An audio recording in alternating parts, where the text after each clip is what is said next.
Hello and welcome to the Hard to Handle Sports Podcast. This is episode number 66. My name's Ismael San Juan. Thank you so much for being here. Lamar Jackson finally beats Patrick Mahomes in a Sunday night football thriller. We'll touch on that. Also, the Raiders are 2-0. Are they real contenders in the AFC? Peyton Manning and Eli Manning are killing it on Monday Night Football. We have to talk about that. I went to the Chargers versus Cowboys games. I do not believe in Coach Mike McCarthy. And in the Premier League, Wolves are on the brink of falling off. They lose 2-0 this weekend. No shots on target. It's desperate times for the Wolves. Chelsea, Liverpool, Man United, and Manchester City are going to be your threats for the Premier League title. Tottenham show themselves as the pretenders they are this weekend. All of that on this episode of the Hard to Handle Sports Podcast. Let's get started. Lamar Jackson and the Baltimore Ravens defeat the Kansas City Chiefs 36-35. This is Lamar Jackson's first win over the Chiefs, over the Patrick Mahomes-led Chiefs. And what a performance for Lamar Jackson. He ends up with 239 passing yards, over 100 yards rushing. And he was just spectacular. After those two early interceptions, it looked like, this is the same old Ravens. This is Lamar Jackson that can't get it done against the Chiefs. He's great, amazing against other teams, but he just can't get over that hump. He just can't defeat the Chiefs. That's what it looked like. Pick six, another interception, two interceptions in the first three drives for Lamar Jackson. It looked like it was going to be an ugly night, but the defense did just enough to hold off the Chiefs. The offense picked up, and they did what they do best. They ran the ball, and that's what the Ravens just have to accept who they are. They just gotta embrace it and just punish teams with that run game. They finished with 251 yards, more than the passing yards they had, 230, and they just dominated the time of the possession. 35 minutes to 24 minutes that the Chiefs had.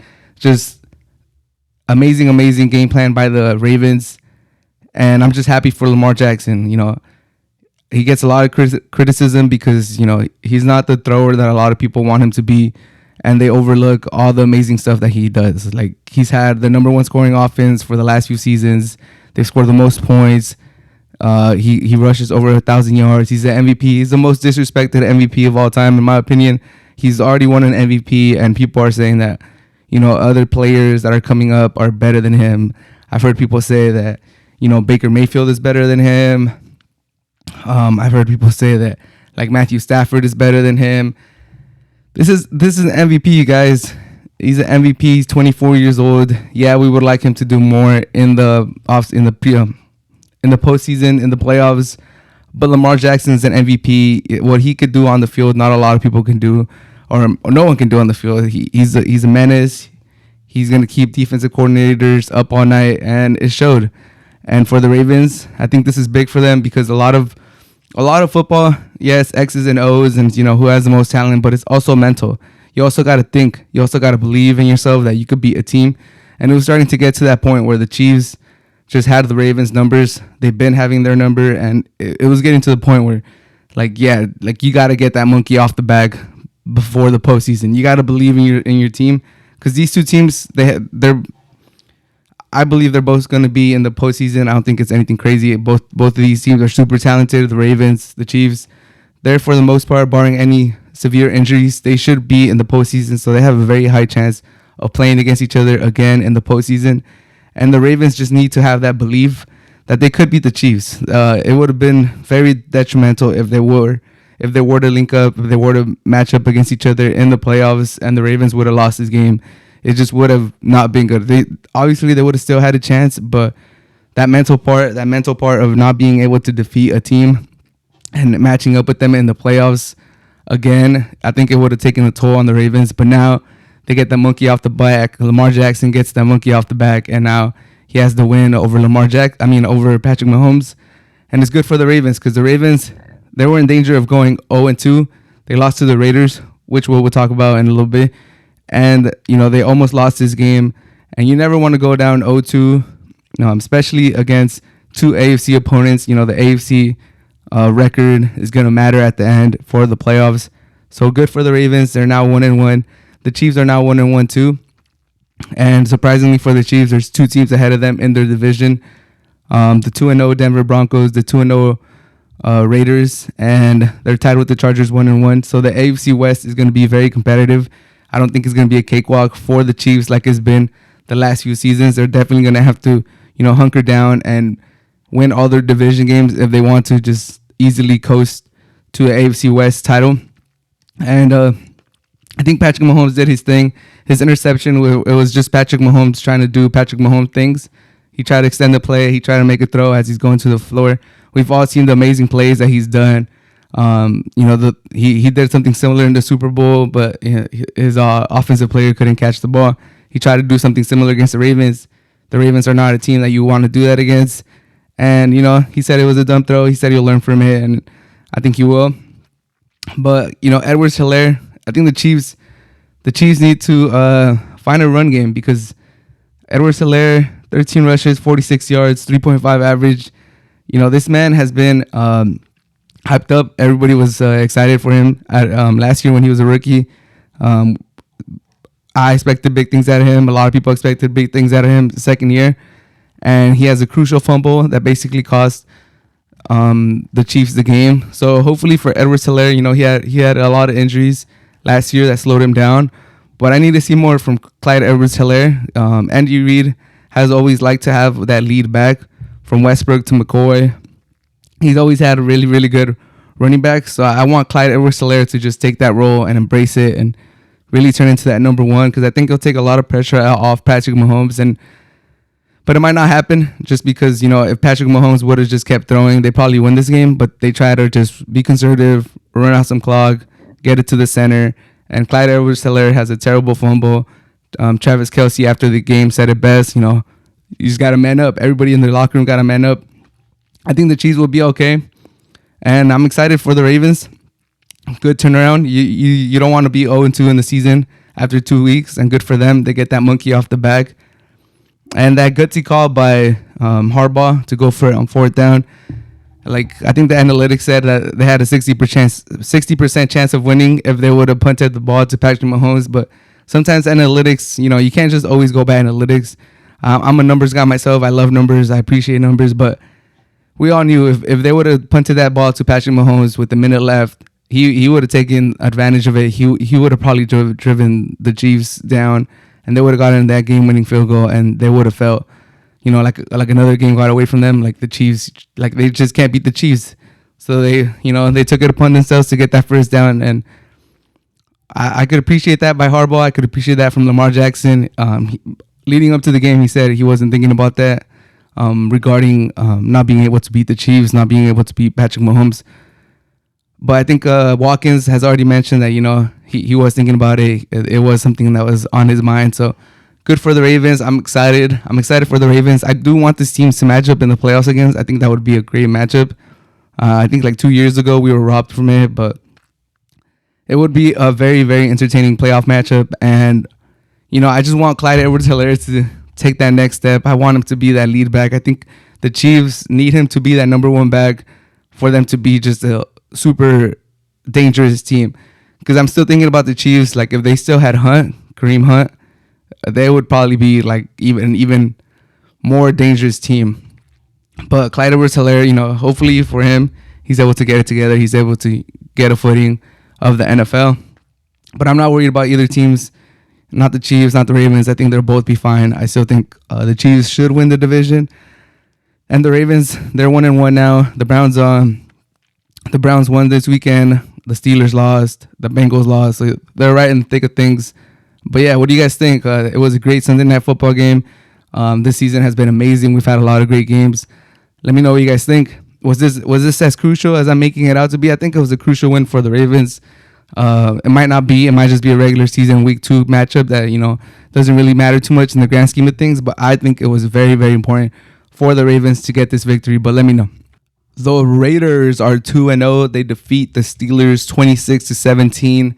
They are 2-0 this season. They're 2-0 against the AFC North. Derek Carr is playing amazing football. He goes for 382 yards, 2 touchdowns, no interceptions. He didn't have a run game all game. Peyton Barber, if you guys didn't know, he's still in the league. Ex-Washington running back. He's still in the league. He gets 32 yards. Kenyon Drake gets 9 yards on 7 carries. Derek Carr third in rushing with 4 carries, 9 yards, and Henry Ruggs has 1 carry for 2 yards. So as you can see, Derek Carr did not have any help from his run game at all. It was all Derek Carr, and he made it happen. And he doesn't have the most heralded, wide receiver core. You got Henry Ruggs, you got Darren Waller, who's a baller, Hunter Renfrow, underrated, and Bryan Edwards, Foster Monroe, Kenyon Drake helped a little bit on the pass game too. But Derek Carr is doing a lot with not so much. No offense to these Raiders wide receiver. Henry Ruggs looks like he could have a really pop year. Like this could be the year. Obviously, it's just his second year, but it looks like he could, start realizing that potential that made him the first wide receiver drafted in last year's draft. But man, Derek Carr, I gotta sing your praises, man. Derek Carr is playing like a baller, man. It looks like we're getting the Derek Carr of, I believe, 2016 when he was the MVP favorite before he broke his leg, or 2017. Derek Carr is balling out, and he's making all the right decisions. He got a lot of slack, or he gets a lot of slack from Raider fans, from other fans, because he's not spectacular. Sometimes he missed some reads. He doesn't use his legs as much as you would like him to. And, he plays a little conservative sometimes, but he is a quality quarterback. Like, if you were to go down the list of quarterbacks that you would take above Derek Carr, he beats the medium. He's not just your average quarterback. He's not like an Alex Smith. No offense to Alex Smith. I really actually liked Alex Smith. He was a quality quarterback. He's not like a Kirk Cousins. I think he's higher than that. He's a notch above those quarterbacks, but he's not, in my opinion, he's not like Matthew Stafford. I would take Matthew Stafford. He's kind of close to Matthew Stafford, but he's a little bit a notch below Matthew Stafford in my opinion, but still a really, really good quarterback. And he could elevate his game. He has those days where he just, has a pretty spiral. He can make all the throws. And this is a spectacular start to the season for Derek Carr. So I just want to sing his praises. I want to give him his flowers. I just want to talk about Derek Carr. And the Raiders, the defense is holding up pretty good too. Against the Steelers, Big Ben is not the QB that he used to be. He even said it himself in the press conference. He has to play better. If he continues to play like this, they're not going to win a lot of games. And it is completely true. But the Raiders could only play who's in front of them. And the Steelers are still a dangerous team. And for the Raiders to be 2-0 against the NFC North, the AFC North, playing the two marquee teams from that division, other than the Browns are, they have a quality team, but the two known teams from that division, the Steelers and the Ravens, two class organizations, for the Raiders to be 2-0 against the Steelers and the Ravens to start the season, I think that says good things about the Raiders, and it's a good outlook. It should give Raider fans a lot of hope for what's to come. And if you look at the Raiders schedule, it's not that scary the next few weeks. You get the Dolphins. We'll see how Tua's doing. The Chargers, I think that's going to be a great matchup on Monday Night Football. The Bears, you got to favorite the Raiders. Broncos are 2-0. Raiders are 2-0. We'll see who's the fraud on that game. We'll see who takes that step into mediocrity, and then who takes that step into contender. So, and then after that, you got the Eagles, the Giants. Eagles, we'll see if they're, the week 1 Eagles, week 2 Eagles. The Giants are done. So they should beat the Giants. So they could go into the Chiefs realistically. I would say to beat the Dolphins. It's a split against the Chargers. They could go anyway. They beat the Bears. They beat the Broncos. I think they beat the Eagles. They're definitely going to beat the Giants. So we're talking week 3, week 4, week 5, week 6, 7, week 8, week 9. They could go into week 9 with the Chiefs at like 7-1, 6-2. So I think the Raiders, I might be getting a little too hyped by them, but they have a chance to make a run right here, especially if Tua doesn't play versus the Dolphins. If the Bears still have Andy Dalton, they should get that win at home. And the Broncos, they have a good defense. They have a lot of weapons on offense, but Derek Carr is better than Teddy Bridgewater, so they have advantage there. Just on quarterback by themselves, they have the better quarterback against the Dolphins, against the Bears, against the Broncos, against the Eagles, against the 100% better in the Giants. So the Raiders really have a chance to make a push, to make that playoffs. What's this? John Gruden's year 4. So this is the year that they got to show something. They got to make progress, and they are off to the great start. What do you guys think? Are they for reals? Are they not for reals?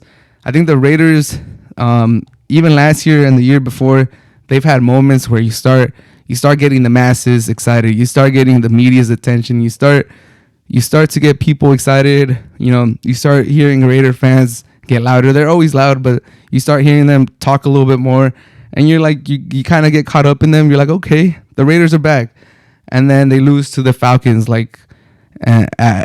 and get their playoff chances destroyed. So hopefully that's not the case for Raider fans. Hopefully this is the start of something good. This is the start of a great season, because I want to see the Raider fans are one of the best fans out there. Yeah, they're rowdy. Yeah, they're loud. Sometimes they're a little bold. Sometimes they say some stuff, but they're very loyal fans. I can respect Raider fans for how much they love their team. So it would be great for the NFL if the Raiders were back, if they were a marquee team again. So I'm excited for them. Ravens, Steelers to be 2-0. It's a great thing to be. And that should give them a lot of confidence. I mean, I think Raider fans would have been happy to split their first two games going into the Dolphins. To be 2-0, that's more than amazing. For the Chiefs to lose a game already 2 weeks in, that's even more amazing. The Chargers, who were supposed to be, the team that most the media or even myself were talking about as the main contenders to the Chiefs, they're 1-1 too. So they're up there. They're 2-0. They're looking down at the Chiefs, at the Chargers. They're tied with the Broncos, and I definitely believe more in the Raiders than the Broncos. This soundbite might end up biting me in the ass, but I do believe more in the Raiders. And realistically, if the Chiefs are still the favorites to win the AFC West, in my opinion. Raiders are great, great start to the season, but the Chiefs are still the favorites to win the AFC West. But in my predictions for the AFC playoff picture, I did say that 7th spot was wide open for the AFC. I said that I picked the Colts ahead of the Patriots and ahead of Denver. But I don't believe in it. I don't want to put my name on any of those three teams. Like all of those three teams that, in my opinion, had some type of hole, and it wasn't like a definitive answer for me for them to make the playoffs. And I kind of lumped like the Raiders with them. So it's gonna be wide open. I think that 7th spot, even maybe the 6th, could be achievable for the Raiders. And the Chargers are 1-1. The Colts are 0-2. The Broncos are 2-0, so they're right there. I think they could realistically. I think one of those wild card spots is going to go to the second place of the AFC North, Ravens, Browns, and then everyone else is going to fight for those last two: Chargers, Raiders, Broncos, Colts, Steelers. All of those teams are going to be fighting for those last two playoff spots. And the Raiders, the strong starts to the season. Defense looks like they're solid, and from a lot of Raider fans, from what I heard before the season, that's all they needed. They just need the defense to be all right, to not be detrimental, to allow their offense to be able to run their whole offense, to run their play action, to not just be down 14 plus points and you completely abandon the play action, or the linebackers don't bite on it, because who cares? We're up 14, we're up 20. It doesn't care. We don't care if you run for 10, 15 yards. We're just going to sit back and not let you do anything. So good for the Raider defense. It looks like they're going to be, average to above average this season. That offense is clicking. Derek Carr is playing like his MVP candidate season. I'm happy. I'm excited for the Raiders. I'm excited for Raider fans. I'm excited to see the Raiders, how they progress. The Cowboys get all the attention because they're a little louder. But the Raiders are just, they should be getting some of that attention too. For, their fans are just as proud. They're just as loud. They'll let you know about their past Super Bowls. They'll let you know about their rich history. They'll tell you they're almost the same, just different. So for the Raiders, it'll be fun. It'll be fun if they're a marquee team again. So we'll see. I do think they're going to beat the Dolphins. They should be 3-0. And then that Raiders-Charger game's on Monday Night Football. That's going to be a great game. That's probably going to determine who's going to be, who's going to be on that Chiefs, who's going to compete with the Chiefs, and who's going to just compete for a wild card spot. But let me know what you guys think Do you guys believe in the Raiders? I'm kind of just rambling. I just want to give Derek Carr his flowers. What a great start to the season. Henry Ruggs looks like he's going to have 1,000+ yard season. He has burners. He could run faster than almost anyone on that field. And that defense is solid. Is that it? Is that enough for the Raiders to make the playoffs? Let me know what you guys think. Raider fans, are you guys excited? Is this the season Raider Nation is going back to the playoffs? It would be exciting. It would definitely be exciting. I would be happy to see the Raiders, especially with them being in Las Vegas and that beautiful stadium, for them to be back in the playoffs. They probably won't host a home playoff game just because it's going to be the Chiefs, but Raider Nation travels, so it'll be exciting no matter who they play. But yeah, let me know what you guys think about the Raiders. Are they pretenders, contenders, or, you still need to see more?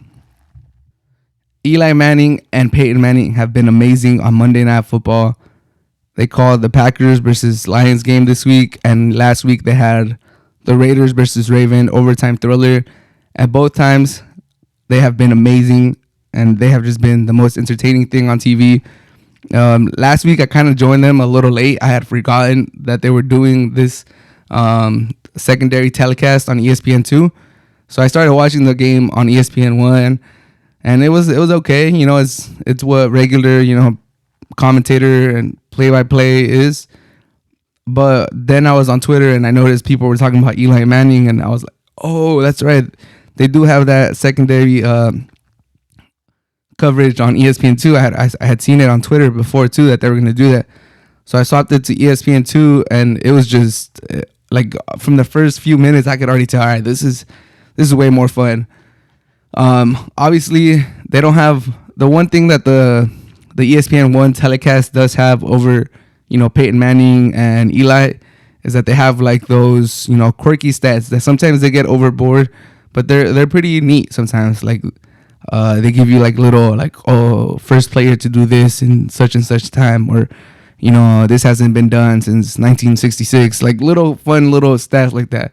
That's the only thing that, in my opinion, ESPN1 with the regular ESPN Monday Night Football crew has over Eli and Peyton. Other than that, Eli and Peyton Manning are just head and shoulders better than the regular telecast. It's fun. It's laid back. They give you insight on the game that you wouldn't normally see or hear with the main guys on Monday Night Football, and I find it very entertaining. I'm a football junkie. I never really played, but I love football, and I understand it, and I love football. I love watching it. I love hearing like the nuances and all that stuff. And the main telecast is not as intricate. It's not as detailed. It's fun. It's entertaining. For the most part, it gets a little dull and it gets repetitive, but it's decent. I mean, I know a lot of people really, really are passionate about how much they dislike the ESPN1 telecast. For myself, I mean, it's okay. It's not bad. It'll do. I'm kind of used to it. It's what I've been it's the only thing I've known for as long as been watching football. Is just, yeah, I think of other, play-by-plays and other commentators, and I'm like, all right, I would rather have Romo, or I would rather have, Joe Buck or whatever. But it's more or less the same as any other commentator. It's not terrible in my opinion. It's just decent. It's what I know. So I can't really compare it to anything else. I don't really think they're terrible. I don't really think they're amazing. I just think they're in between. It's what I know. I love football, so I'm obviously gonna watch it. Monday Night Football usually has a good slate of games, so even if I did think it was terrible, I would always be watching it just because it's Monday Night Football, primetime game, good marquee matchups. But what I'm trying to get to is ESPN2 with Peyton Manning and Eli is just 100 times better. This is something that I actually given the options, and now I do. I would always. I'm telling my friends about it. I've told, my roommates, my friends. I've mentioned it to people. I'm like, hey, you guys got to watch this Eli versus Peyton. If you're not a football junkie, if you just kind of like football just to watch it, you kind of keep up with it, I think ESPN1 is fine. But for the people that really want to hear how defenses are breaking down or what people are thinking as the play goes on, I think ESPN2 with Eli and Peyton is just fun. It's It's good coverage. Eli and Manning jab at each other like brothers do. You're gonna hear Eli just make reoccurring jokes about Peyton's big forehead. And I think the funnest part is that they have guest people come. They have had Russell Wilson. They have had Rob Gronkowski. They had Pat McAfee. They had a lot of people come in, and for the most part, all of them have been, amazing. They've been great. It's been fun. It's been insightful. And then Peyton gives a lot more insight than Eli, but anyone that comes in as a guest, they give a lot of insight. They've had Pat McAfee commentate over the punts. Peyton usually gives his insights on what he thinks is going to happen. And like one of the ones that really caught my attention is when the Raiders on week 1 were on first and goal on overtime, and Eli was just saying like, all right, Derek Carr, you don't need nothing crazy right now. You don't need to get like a false start. You don't need to do like a hard count or change up your cadence. Like you're already first and goal from the 1 yard line. Getting a neutral zone infraction or like a fall or like a offsides is not going to do much for your offense, because what's the benefit of that? Half the distance to the goal, you're going to get 6 inches, and the downside is for you to one of your guys messes up because you're doing a hard count, you're switching up the cadence, and you get a false start, and now you, instead of being one first and goal from the 1, now you're like first and goal from the 5 or the 6. And sure enough, it happened on second down. Derek Carr did a hard count, or I don't know. He changed up his cadence, and I think his right guard bit on it or like jumped, and they lost 5 yards. And the very next play, on third down, Derek Carr threw interception, and thankfully for the Raiders, they were able to force a fumble and get the game-winning field goal. But if I had been watching ESPN1, I'm 100% sure I would have not caught that. I would have just said, oh man, that lineman is dumb. Why is he jumping off sides? Come on, you're first and goal from the second, from the 1. You're second and goal from the 1. Like, come on, just pay attention. But Eli giving me that insight made me realize like it's both of their fault. Obviously, the lineman should have kept his composure and not do the false start. But Derek Carr should also know that, it's second and goal from the 1. It's not like we're gonna get a first down. We're not gonna get a fresh set of downs like on a pass interference. The best that could happen is half the distance to the goal. So why would I do that? Like, I should just hike it, let our man beat their man, and punch it in. And it's basically what Eli was saying, and I agree. It makes sense. I never really even thought of that, but it makes sense. And that's just one quick example, but those are the examples. That's more or less what they give throughout the whole game.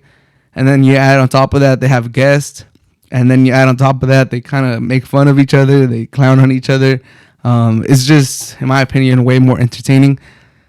So yeah, if you guys have ESPN2, which I think most people that have ESPN1 have ESPN2, you guys should give it a chance. I think they're going to do 10 games this season. I think Monday Night Football has more than 10 games. So I'm hoping they just let them do all the Monday Night Football games. They rework their contract, but I think they're on this article I saw, I think it was just for 10 games. So next Monday Night Football, which should be the Eagles versus the Cowboys. That's going to be another good one. I do think they're going to be doing that. Oh, I think right here, now that I'm looking at the schedule, it does say ESPN and ESPN2 on some of them. Or maybe they just haven't made the decision, because after week 3, all of them just say ESPN. But on week 3, and it still says ESPN1 and ESPN2. So maybe they haven't decided which games they're going to do, but they are scheduled to be there for week 3. ESPN2, it shows up right there. Eagles versus Cowboys. Hopefully they're there for week 4, Raiders versus Chargers, because I think that's going to be an amazing game too. And then after, they have the Colts versus Ravens. That's going to be great. Peyton's old team. Titans, Bills after that. So Monday Night Football is what I've been saying. They have amazing matchups on Monday night. So regardless if Eli and Manning aren't calling, you're always going to watch, just because these matchups are amazing.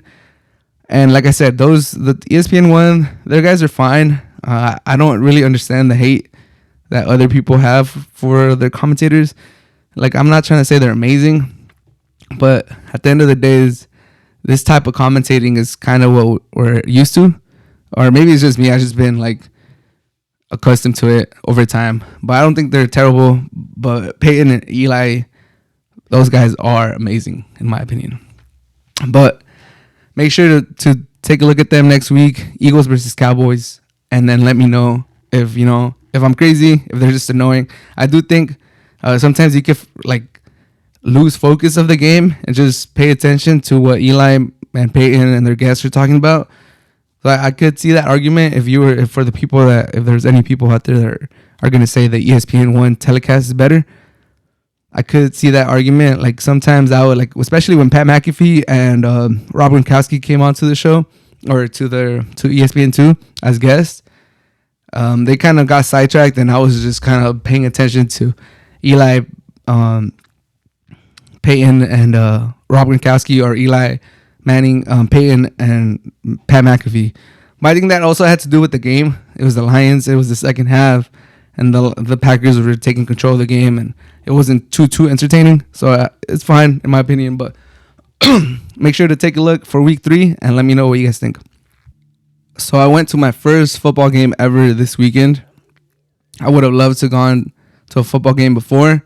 When the Chargers were in San Diego, I would have loved to have gone to one, but there was never money. I wasn't working, so I never had the time. And then when I moved to San Francisco, I for the most part I always work Sundays, so I never had the chance to go to a game. And to be realistic, football games are just very, very expensive. They're not like baseball games where you can get them for like $15.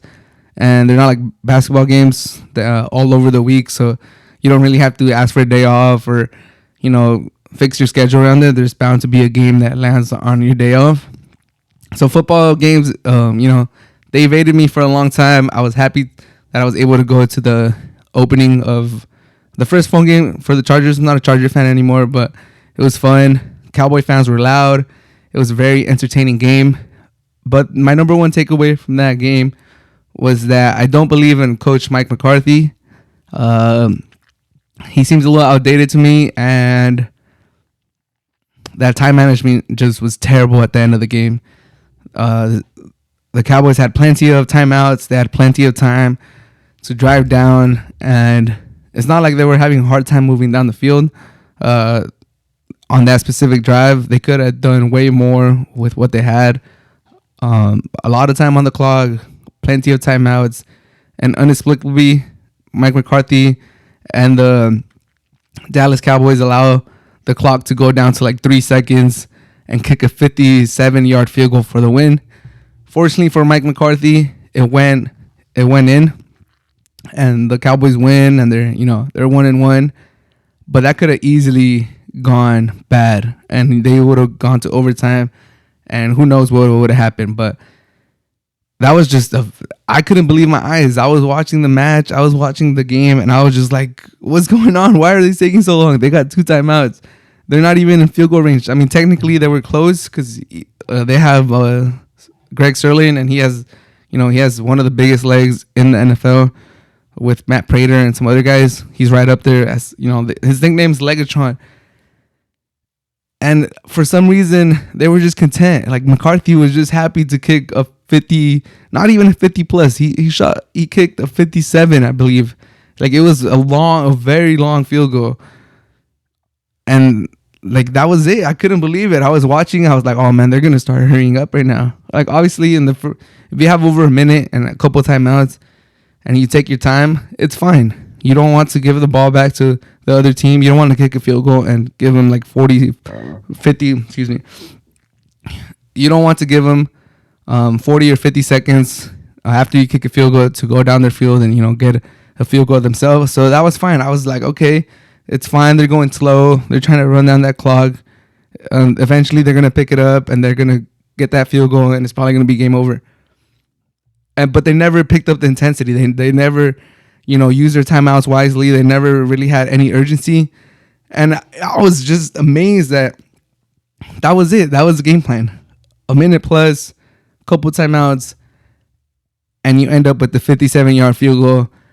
And it's not like you were like going on 3rd or 4th down. Like they weren't losing a lot of time because it was just a bunch of like dead plays. Like they could have definitely picked it up and gotten more yards, and I just couldn't believe that they were that nonchalant. They weren't hungry enough to go a little further into the field, ease their kicker into make it easier kick for their kicker.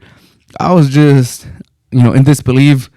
I think everyone in my section was kind of like confused. Like Cowboy fans were cheering, but they were kind of like, "Why? Like, come on, hurry up!" Charger fans were like, "Whoa, why are they taking so long?" It was just a weird dynamic. Obviously, it was still loud in the stadium, but I just couldn't believe it. And like overall, I think McCarthy is just not the guy. I think his offense is not as modern. Like he has very like old playing style, and I don't think he can make the tough decisions. Because right now, I do believe Pollard is a better running back than Zeke. He doesn't look like the old Zeke, and I don't know if we're ever gonna get the old Zeke. Pollard, he has a lot of. He looks more nimble. He looks like he has a better burst. He looks like he could just do more with the football. And I don't think McCarthy has it in him to start, even giving them 50-50 splits or just giving more carries to Pollard. And for I blame McCarthy for a lot of the stuff that the Packers didn't do in his time there. And he had some time management issues last season, but no one really cared because they were terrible. But I don't really believe in Mike McCarthy. Last year, when they were terrible, that terrible start to their season, there was rumors about Mike McCarthy. Can you fire Mike McCarthy in the first year, in the first 6 weeks, when he's a Super Bowl champion? There was I remember there was people talking like, how early could you fire Mike McCarthy? Like, is that insane to think? Like, damn, we gotta move on from this guy, and we just signed him, and he's a Super Bowl champion. But this year, if the Cowboys stumble, which I don't think they will, too hard, where Mike McCarthy will lose his job. But, man, these Cowboys should have, I think if they have a better coach, then they could go way further into the playoffs. They could maybe even be contenders. But with Mike McCarthy, I just don't see it. I think he was a pretty good coach in his heyday, but I don't think he's evolved enough as a coach, and that time management is just not there. So in my humble opinion, I think Mike McCarthy is just not the guy for the Cowboys. The Wolves are on the brink of falling off this season. They lose to Brentford 2-0, and now their season looks like it's dire. Like it could just fall apart. They could lose their team morale very, very soon. Brentford, who just came up from the second division from the championship, they have a great start to the season. I want to give Brentford all the credit. They have a lot of players that are making their debut to the Premier League. They've never played in the Premier League, and now they're there and they're showing out. They look like they belong. They play with a lot of heart. So I want to give Brentford all the credit in the world. Thoroughly deserve to beat the Wolves this past weekend, and they defend with a lot of grit. For some people, they were wasting too much time, and it's not the best soccer, but honestly, I can't fault them. It's whatever tactics you got to do to stay up, especially in your first season. So can't really fault it. Wolves should have been better. Wolves did not have a shot on target, even though they played against 10 men in like the last 30 minutes. Just a disgraceful, pitiful, embarrassing performance by the Wolves. I myself am a Wolves fan, so I woke up early, woke up at 4:30 in the morning just so I could watch the Wolves, even though I had to drive later on that day, make a little road trip, but it didn't matter. I wanted to watch the Wolves. I thought we were in for a win. I thought this was going to be the Wolves, they're going to start stacking wins back to back, but it wasn't to be. The Wolves had 11 shots, 0 on target. They didn't look dangerous. They played against 10 men for the last 30 minutes. They kept putting forwards. Silva came on. Podence came on. They sent everybody. Everybody was up top. Adama, Trincao played left back.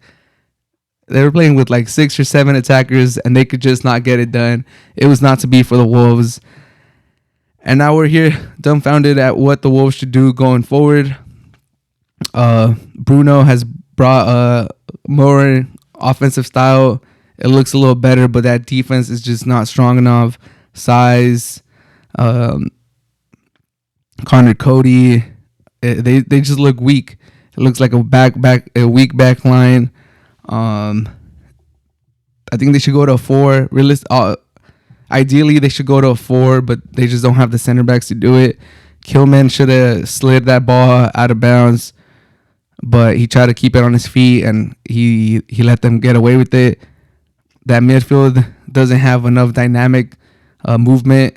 Moutinho's very old. Neves is not the most dynamic midfielder. He's a great midfielder, but he's not the most dynamic. Marcal, I think he should not be starting. That was a terrible, terrible penalty. It gets me mad just thinking about it. Like, what are you doing? You could see it coming before. He caused the penalty on the second back-to-back corner kick, and on the first one they could have called it too. I was watching and I'm like, what are you doing? Why are you holding on to this man so hard? Just do it with one sidearm. Like, try to be discreet. But he was just hugging this man, and that was the first corner. And Brentford earned another corner after the first corner, and I was like, okay, someone should tell Marçal, someone should tell him, like, yo, ease off, dude. Like, it's very obvious what you're doing. No one tells him that. He's doing the same thing, and sure enough, penalty on the second corner. I was watching the game laying in bed, and I could see it coming from miles away. I saw under the Wolves post that other people could see it coming too. It was blatant, like, terrible defending on a corner kick. And it was just a frustrating morning just overall. Adama got to the touchline, got to the baseline a couple times, but those crosses, they just continue to be poor, terrible. Like, you just applaud him for the power and the speed that he possesses. He's always able to get to the byline, but his crosses, his service is just terrible. It's so frustrating because if he could just get that last part of his game down, he would be so good. But it's like, he's 25 years old now. Like, when is it gonna come? Is it gonna come? You hope that it will, but it just doesn't seem like it's getting better. Raul Jimenez, he's just not the same player. He's not getting the chances. He's losing possession sometimes. Hopefully for Wolves fans and for Jimenez and for the Mexican national team, he comes back into form, but it's taking longer than you would have wished for. Trincao, after playing amazing in the first few games, he's being a little more sloppy with the ball. He's trying to over dribble sometimes. He's not getting into dangerous positions enough. It looks hard. You look at the Wolves roster and you just think, where are the goals going to come from? If Raul Jimenez is not in form, he's not the Raul Jimenez that he was. Hopefully he comes back, but he's not right there. Adama can't score. He's not a finisher. He's not a crosser. He's a very good dribbler. He's very fast. Trincao, not really known as a scorer. Neto is probably the biggest scorer, but he's still injured. Fabio Silva, he's still young and unproven, and it looks like that money, hopefully it turns out to be a good investment, but right now it's not. Moutinho, Neves, they're not really goal scorers. Semedo doesn't really get forward like that as a wing back. Marcal doesn't really, he shoots wild shots, but they don't really look dangerous. Potence is not really a scorer. It's just, where are the goals going to come from? That's the defense, the lack of speed, of dynamic play from the midfield, and looking at your front line and thinking, like, they're pretty quality players, but they're not goal scorers. Where are the goals going to come from? Those are the problems with the Wolves. You need to get better play from your center backs to have stout defense. You need to add speed to the midfield, and you need to add goal scorers. Thankfully for the Wolves, Juan Ki-chan looks like he's dangerous, looks like he's going to be a great loanee for the Wolves. But other than that, it's very, very dire. Willy Bally should be the starting center back moving forward. I've heard about benching Cody. Like, he's a decent center back for a back five, but if you want to go to a back four, he might not be quality enough. Size should be benched. There's a lot of things that needs to be happening with the Wolves. I hope this is an overreaction. I hope it turns it around. But if you look thoroughly dominated by Brentford, if you don't look like it's like, you have a goal scoring chance, the goalie had 0 shots on target. He had no saves from a team that just got promoted from the championship. like it should be better than this, and it's not. And hopefully Bruno Ball starts clicking and we start getting goals, but it doesn't look like it is. And they play Southampton this Sunday, so we'll see how they do that. Play Tottenham today, so we'll see how they do. But Southampton, Newcastle, Aston Villa, Leeds, Everton, Crystal Palace, West Ham, Norwich City, Burnley, and then you play Liverpool and Man City, and then Brighton and Chelsea. So those are 4 hard. The schedule is not too hard till you get to Liverpool and Manchester City. So we'll see if the Wolves are able to turn it around. But overall, it's been frustrating, hard to watch. The last few games. At the beginning, it was very nice to watch. It was easy on the eyes. But lately, it's been frustrating. It's been annoying. It's been, just hard as a Wolves fan.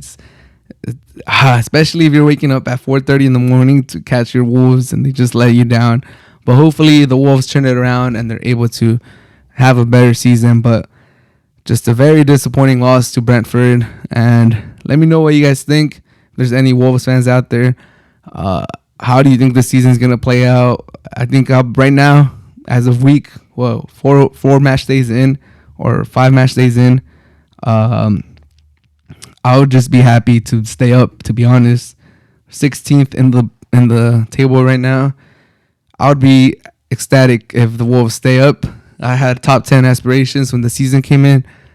But right now, if you were to tell me that the Wolves are going to stay in the Premier League and they're going to have another season next year in the Premier League, I would happily take that. And it's kind of sad, but that's just the way I feel right now, 5 match days in. But let me know if you guys think, am I being a pessimist? Is this going to be okay? Do we still have top 10 aspirations? Can we still fight for Europe? Let me know what you guys think. The Premier League is going to come down to Chelsea, Liverpool, Manchester United, and Manchester City. Tottenham have shown themselves as the pretenders that they are, losing 3-0 to Chelsea, and then last week losing 3-0 to Crystal Palace. Back-to-back 3-0 defeats after starting 3-3. It was always going to be tough for them to keep it up after beating Man City 1-0. They followed that up with the 1-0 victory against the Wolves and a 1-0 victory against Watford. None of those matches were spectacular by any means by the Tottenham, but it got fans, it got some people rumbling. Can Tottenham, keep up with these other teams? Can Nuno, bring that counter-attacking tactics to Tottenham? Could it actually work there? And now they have Harry Kane back completely in the fold, and 2 back-to-back 3-0 defeats to Crystal Palace, Tottenham. I think it's safe to say that they're pretenders. They're going to be fighting for Europa, and that's about it. And in other news, Chelsea defeats them 3-0. They're top of the league. Their class, Tuchel, is up there as, the best coach in the world, not just in the Premier League. Liverpool look like they're back to their old ways. Another impressive victory, beating Norwich 3-0. Salah got into the scoring. Mane got into the scoring. That's good to see if you're a Liverpool fan. Also, Manchester United was able to get a win. 2-1 victory against West Ham. Ronaldo should have gotten some penalties, in my opinion. He scores again. He scored in every match that he's played for Manchester United. It's a great signing for Manchester United. I think they're going to be there till the end.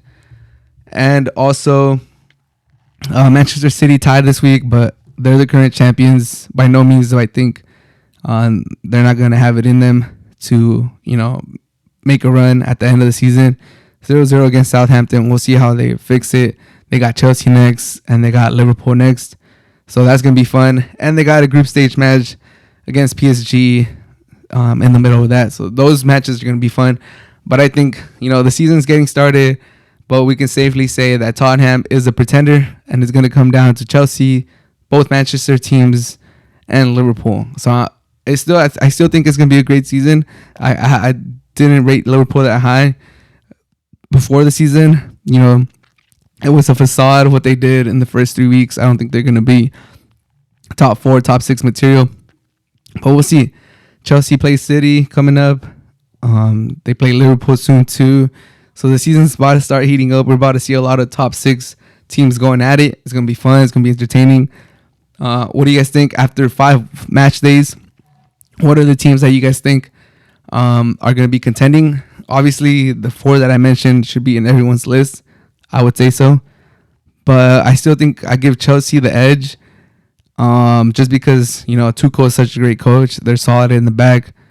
They have 1 goal against so far. So does Liverpool. And so does Manchester City. But I just give Chelsea the edge. I like their roster. I like their coach. Manchester United, they're going to be there too just because I think Ronaldo just makes that much of a difference. And Liverpool, I can't pick. If I were to pick who is to win right now, I would probably say Chelsea. But I want to say Manchester United. And I wouldn't be surprised if Liverpool wins either. And you can never count out Manchester City. But it's going to be a great season. It's already a great season. Brighton are up there too, but I think they'll fall off eventually. Everton is kind of there too, but I think they'll fall off eventually.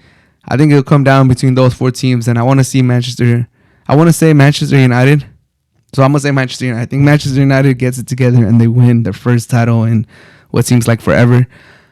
But yeah, after 5 match days, the real teams are starting to show up. The pretenders are starting to, fall back. Leicester City's struggling. I think eventually they turn it around, hopefully. Arsenal, after not winning in the first 3 games, have won their last 2. So we'll see if they're able to climb back up. West Ham, we'll see how they do. They won their first 2. They've been struggling in their last 3. But yeah, let me know what you guys think after 5 match days. Who's the pretenders? Who's the contenders? Can Chelsea, Liverpool win the league? Can Manchester United do it with Ronaldo? It's gonna be an entertaining season. I'm very excited. I can't wait till the weekend so I can see more soccer, football. But let me know what you guys think.